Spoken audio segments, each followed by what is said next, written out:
Hello दोस्तों, आज हम आपको बताएंगे अमरनाथ धाम से जुड़ी शिव पार्वती कथा। कथा शुरू करने से पहले मेरी आपसे विनती है कि आप हमारे चैनल को सब्सक्राइब करें, वीडियो को लाइक करें ताकि हम आपके लिए ऐसे ही कथाएं लाते रहे। तो चलिए कथा शुरू करते हैं। एक बार देवी पार्वती ने देवों के देव महादेव से पूछा, ऐसा क्यों है कि आप अजर हैं, अमर हैं, लेकिन मुझे हर जन्म के बाद नए स्वरूप में आकर फिर से बरसों तप के बाद आपको प्राप्त करना होता है। जब मुझे आपको पाना है तो मेरी तपस्या और इतनी कठिन परीक्षा क्यों? आपके कंठ में पड़ी नरमुंड माला और अमर होने के रहस्य क्या है? महादेव ने पहले तो देवी पार्वती के उन सवालों का जवाब देना उचित नहीं समझा, लेकिन पत्नीहट के कारण कुछ गूढ़ रहस्य उन्हें बताने पड़े। शिव महापुराण में मृत्यु से लेकर अजर अमर तक के कई प्रसंग हैं, जिनमें एक साधना से जुड़ी अमरकथा बड़ी रोचक है, जिसे भक्तजन अमृतत्व की कथा के रूप में जानते हैं।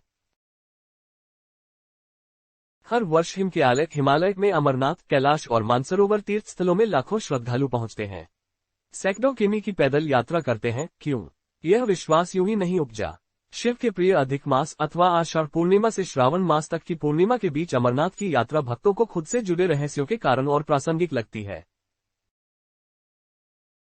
पौराणिक मान्यताओं के अनुसार अमरनाथ की गुफा ही वह स्थान है जहां भगवान शिव ने पार्वती को अमर होने के गुप्त रहस्य बतलाए थे। उस दौरान उन दो ज्योतियों के अलावा तीसरा वहां कोई प्राणी नहीं था, न महादेव का नंदी और न ही उनका नाग, न सिर पे गंगा और न ही गणपति कार्तिकेय। गुप्त स्थान की तलाश में महादेव ने अपने वाहन नंदी को सबसे पहले छोड़ा। नंदी जिस जगह पर छूटा उसे ही पहलगाम कहा जाने लगा। अमरनाथ यात्रा यहीं से शुरू होती है।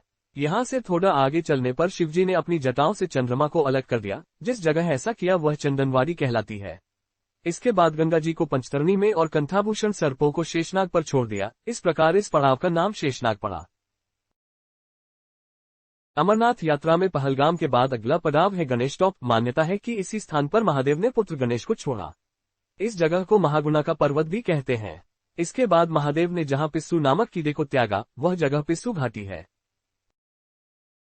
इस प्रकार महादेव ने अपने पीछे जीवनदायिनी पांचों तत्वों को स्वयं से अलग किया। इसके पश्चात संग एक गुफा में महादेव ने प्रवेश किया। कोई तीसरा प्राणी यानी कोई व्यक्ति, पशु या पक्षी गुफा के अंदर घुस कथा को न सुन सके, इसलिए उन्होंने चारों ओर अग्नि प्रज्वलित कर दी। फिर महादेव ने जीवन के गूढ़ रहस्य की कथा शुरू कर दी। कहा जाता है कि कथा सुनते सुनते देवी पार्वती को नींद आ गई। वह सो गए और महादेव को यह पता नहीं चला, वह सुनाते रहे।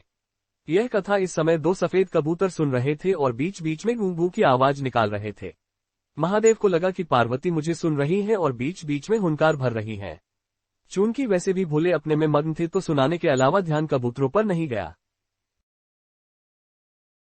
दोनों कबूतर सुनते रहे। जब कथा समाप्त होने पर महादेव का ध्यान पार्वती पर गया तो उन्हें पता चला कि वे तो सो रही हैं। तो कथा सुन कौन रहा था? उनकी दृष्टि तब दो कबूतरों पर पड़ी तो महादेव को क्रोध आ गया।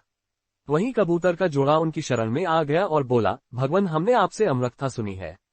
यदि आप हमें मार देंगे तो यह कथा झूठी हो जाएगी, हमें पद प्रदान करें। इस पर महादेव ने उन्हें वर दिया कि तुम सदैव इस स्थान पर शिव व पार्वती के प्रतीक चिन्ह में निवास करोगे। अंततः कबूतर का यह जोड़ा अमर हो गया और यह गुफा अमरकथा की साक्षी हो गई। इस तरह इस स्थान का नाम अमरनाथ पड़ा। मान्यता है कि आज इन दो कबूतरों के दर्शन भक्तों को होते हैं। अमरनाथ गुफा में यह भी प्रकृति का ही चमत्कार है कि शिव की पूजा वाले विशेष दिनों में बर्फ के शिवलिंग अपना आकार ले लेते हैं। यहाँ मौजूद शिवलिंग किसी आश्चर्य से कम नहीं है। पवित्र गुफा में एक और मां पार्वती और श्री गणेश के भी अलग से बर्फ से निर्मित प्रतिरूपों के भी दर्शन किए जा सकते हैं।